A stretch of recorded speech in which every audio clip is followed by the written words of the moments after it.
من ذا الذي يقرض الله قرضا حسنا فيضاعفه له أضعافا كثيرة والله يقبض ويبسط وإليه ترجعون.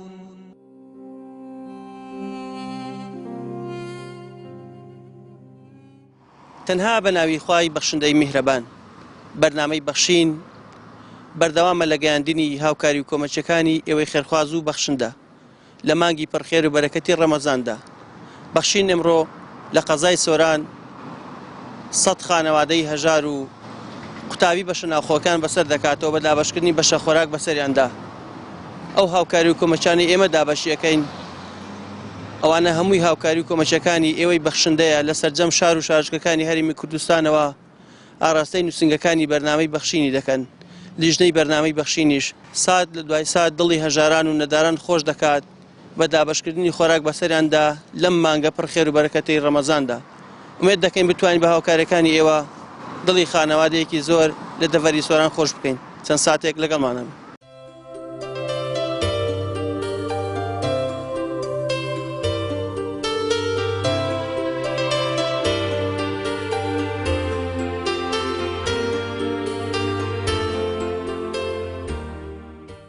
سەرەتا بەناوی خۆی گەورە و میهرەبان بەخێرهاتنی بەرنامەی بەخشین دەکەم. ئێمە وەکو لە قەیزانکۆ پەیمانگاکانی سۆران هەستاین بە ناونووسینی بەشە ناوخۆی کچان 24 ژوور بوون. هەر ژوورەی کانتۆرە کاوکاری بۆ هاتووە و وەسپاسی خێرخوازان دەکەین کە لەم قەیرانە داراییەدا لە ئێستادا کە 2 ساڵە کوردستانی گرتوتەوە و قوتابیانی چینێکی ئەم چینێکن لەم قەیرانەکەەوە بۆ خۆیان کار و کەسابەتیان پێ ناکرێ و بەڕای من کارێکی زۆر پێویستە و لەبەر ئەوەی هیچ کەس دەستگیرۆیان ناکات و هەروەها بۆ خۆشیان کارێکیان نییەکەوە ئەنجامی بدەن بۆیە دەستگای بەخشین هەستاوە بەم کارە زۆر سوپاسان دەکەین. بەخشین خێرخوازانی خۆشەویست لە ڕێگەی ئەم ژمارە تەلەفۆنانەوە دەتوانن پەیوەندیمان پێوە بکەن و ببەخشن تا بەخشین بەردەوام بێ. بەخشین 0770 961 13 0770 961 35 0750 723 25 55.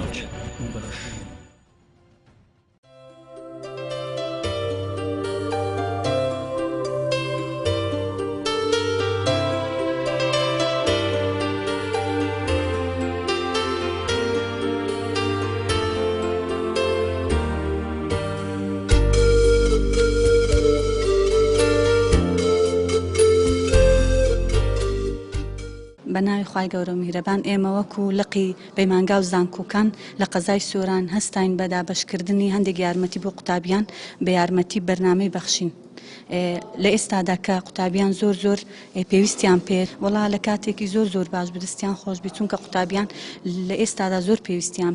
پێەیە بەهۆی ئەو قەیرانە گەورەی بەسەر کوردستان داهاتیە دەستیان خۆش بێ. هیوادارم خێرخوازان بەردەوام لەسەر ئەو کارە باشانەی کە دەیکەن بە تایبەتی چینی قوتابیان چونکە لەم سەردەمەدا زۆر پێویستیان بە یارمەتی خێرخوازان هەیە.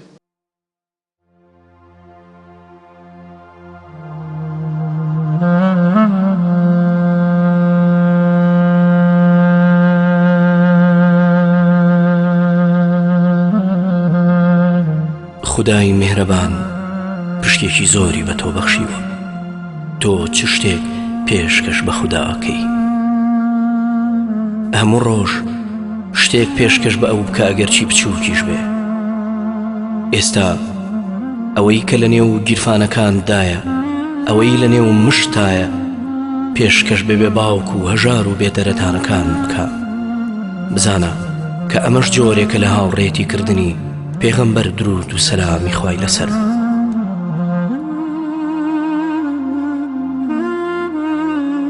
تۆ بڕوانە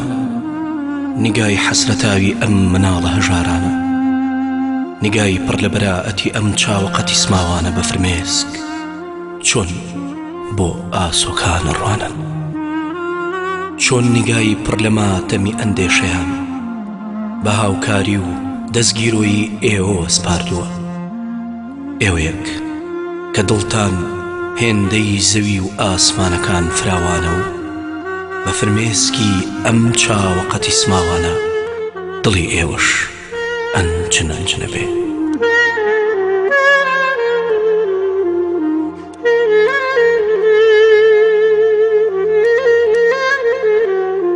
بەرنامەی بەخشین لە کەناڵی ئاسمانی پەیام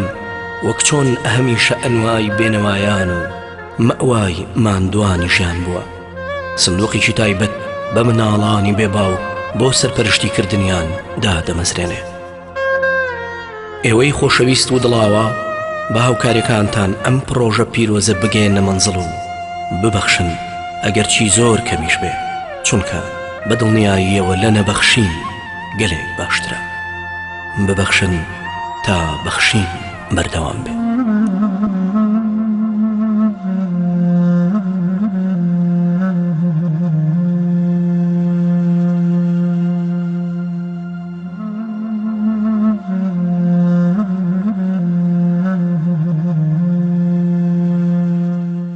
بەنای خۆی بەخشندە و میهرەبان، ئێمە من وەکو وەرپرسی لە قیزان و پەیمانگەکانی سۆران بەناوی خۆم و بەناوی تەواوی ئەندامەکانمەوە بەخێراتنی گەرمی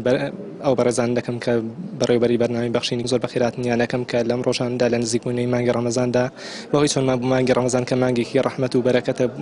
بۆ هەموو خەڵکی، بۆ هەموو مسلمانان، هەڵساون بە دابەشکردنی کۆمەڵی هاوکاری بۆ بەسەر خەڵکی هەژار و بەسەر خوێندکارانە کە لەم ڕۆژە بەداخەوە بەهۆی ئەو قەیرانەی بەسەر هەرێمی کوردستاندا هاتووە یەکێک لەو سینانەی کە بەری کەوتۆ خوێندکارانە کە لەم ڕۆژەیان مخەسەسات کە پێدەوترێت دەرماڵە نەماوە بەداخەوە، و ئێمە هەڵسان وەکو لە قیزان و پەیمانگە هەڵسان بە ناونووسکردنی کۆمەڵێک قوتابی لە داخیلەکان ئەوەندەی توانی بێتمان، و ئەوە کۆ ئەنجومەنی سۆرانیش ئەوانیش هەڵسان بە ناونووسکردنی کۆمەڵێک هەژار و فەقیر کە لەم قەزای سۆرانەیە هەن ئەنجا لەم ڕۆژەیەوە دەبینن کە ئەو هاوکاریانە دابەشەکەین بەسەر ئەو خێرخوازانەیە بێڕەتی بەرنامەی بەخشینی کەناڵی ئاسمانی پێیام زۆر سپاسیانەکەین و دەستخۆشیان لێگین، خوای گەورە پاداشتانداتەوە. ئیشەڵڵا هیوادارین ئەو خەڵکی ئەم کوردستانەش بە هاوکاریەکانیان یارمەتی دەری ئەو بەرنامەیە بن کە بەرنامەیەکە خزمەت بە خەڵکی هەژار و فەقیرە و لە قەوماوەکە کە لەم ڕۆژەیە زۆر پێویستیان ئاتاز و پێویستیان بۆ هاوکاریانەیە کە بەدەستیان بگات. زۆر سپاس.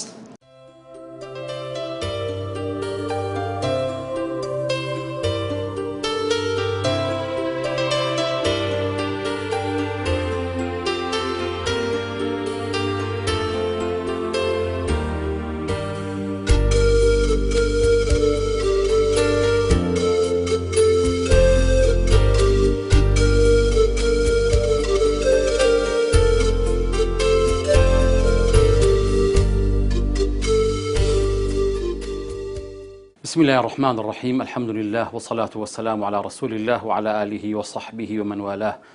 بینەرانی خۆشەویست، سڵاوی خوای پەروەردگار لە هەموو لایەکمان بێ. ئاشکرایە لە لای هەمووتان ئێمە وەک بەرنامەی بەخشین لە 6 ساڵ 7 ساڵ تەمەنی گوزەراوی بەرنامەکەمانە، ئەوەی کە بە چای خۆتان دیوتانە لە سەراسەری کوردستانە لە پاش فەزلی خوای پەروەردگار کە لوتفی لەگەڵا کردوین لەگەڵ ئێمە و لەگەڵ هەموو ئەو چین و توێژانەیەکەوە ئێمە یارمەتیمان ناون، و پاشانیش بە هیممەت و بە دەست و بازووی ئێوە و بە دەستی پڕ لە خێری ئێوە بە درێژایی ساڵتوانی ومانە کە یارمەتی و کۆمەک بگەێنینە ئەو کەسانێکەوە پێویستیان پێیەتی لە هەر لە خانەقینەوە هەتاوەکو زاخۆ ئەوەی کە پێ ئەوترێ هەرێمی کوردستان و لە ژێر ڕکێفی هەرێمی کوردستانایە.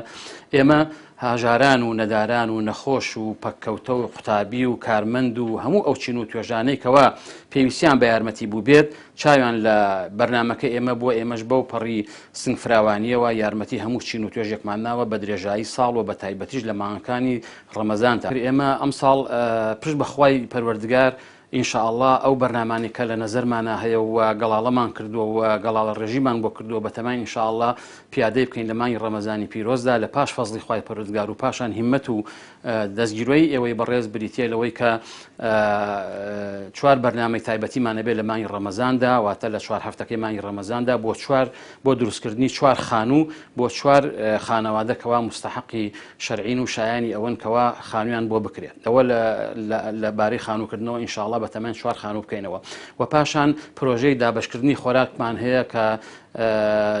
زیاتر لە 2750 بەشە خۆراکمان داناوە بۆ هەموو شار و شارۆچەکان ئەو شوێنانی کە پرۆژەی تیاکەین، و هەر بەشێکی خۆراکیش دیارە پێگاتووە لە برنج و لە ڕۆن و لە فاسۆلیا و لە شەکر و لە چاو و لە شاعریە و لە شەربەت و لە هەموو ئەو پێویستیانێکەوە بۆ مانگی ڕەمەزان پیرۆز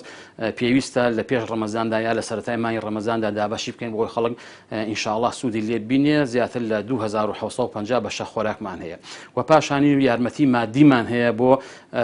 کەم ئەندامان بەگشتی وەک نابینایان و کورتە باڵاکان و ئەوانێکەوە کەم ئەندامن و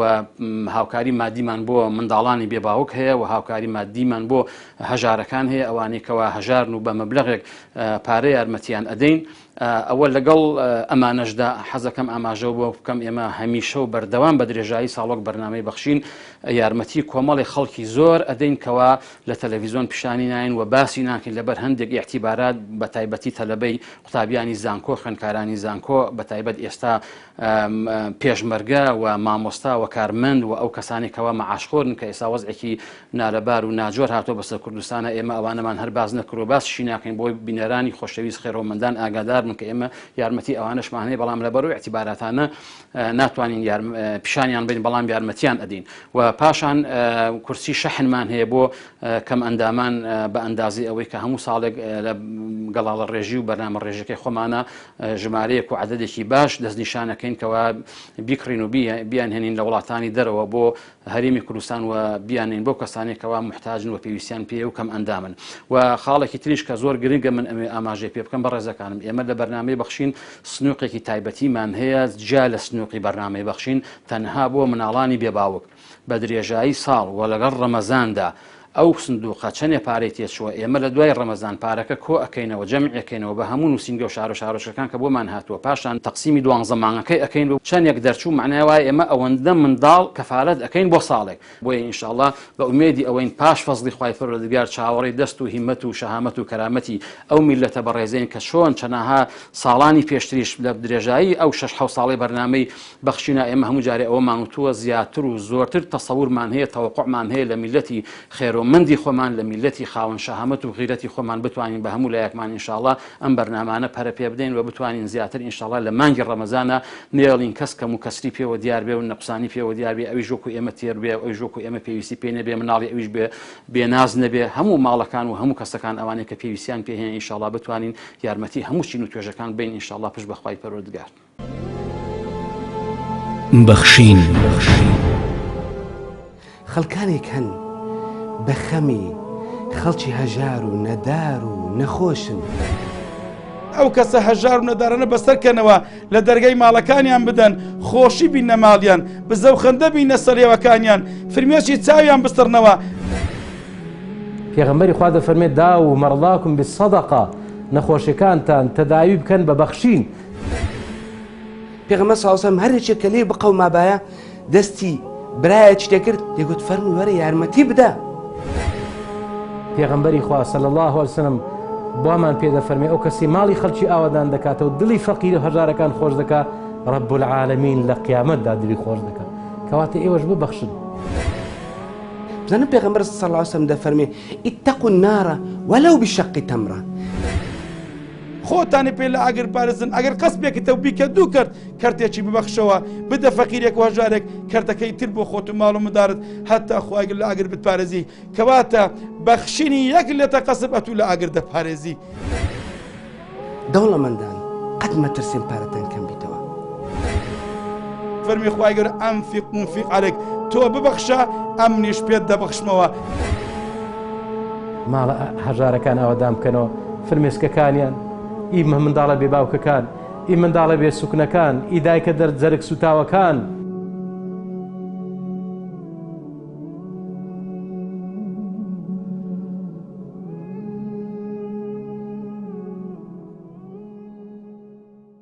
بەرنامەی بەخشین ئەم ڕۆژتوانی 100 خانەوادەی هەژار و قوتابی بەشە ناوخۆ لە دەڤەری سۆران دڵخۆش بکات بەهۆی هاوکاری دەستگورەکانی ئێوەی ئازیز و خۆشەویست و بەخشندە و میهرەبان مێت دەکەین ئێوە بەردەوام بن لەگەڵ ئێمەدا و ئێمەش لەم مانگەدا بتوانین زۆرترین هاوکاری و کۆمەچی خەڵکانێکی هەژار و نەدار بکەین لە سەرجەم شار و شارچکەکانی هەرێمی کوردستان برای بەڕێز و خوشکی ئازیز هەرگیز پێدوان نەبێت ئەوە کە ئەبەخشی کەمە دڵنیابن هەر ئەم تۆزە پارەیە بەرنامەی بەخشین کۆیەکاتەوە و دڵی سەدەها و هەزارها خانەوادەی هەژار و نەداری پێخۆشەکات تا ئێوە ببەخشن ئێمەش ماندوو نابین بەردەوامە بین لە کارەکانمان شار بە شار و دێ بە دێ ئەگەڕێین بۆ خزمەتکردنی هەژاران و نەداران و منداڵانی بێباو تا بەرنامەیەک تر پێتان شاد دەبینەوە. وەسەلام عەلەیکم ڕەحمەتوڵڵاهی وبەرەکات.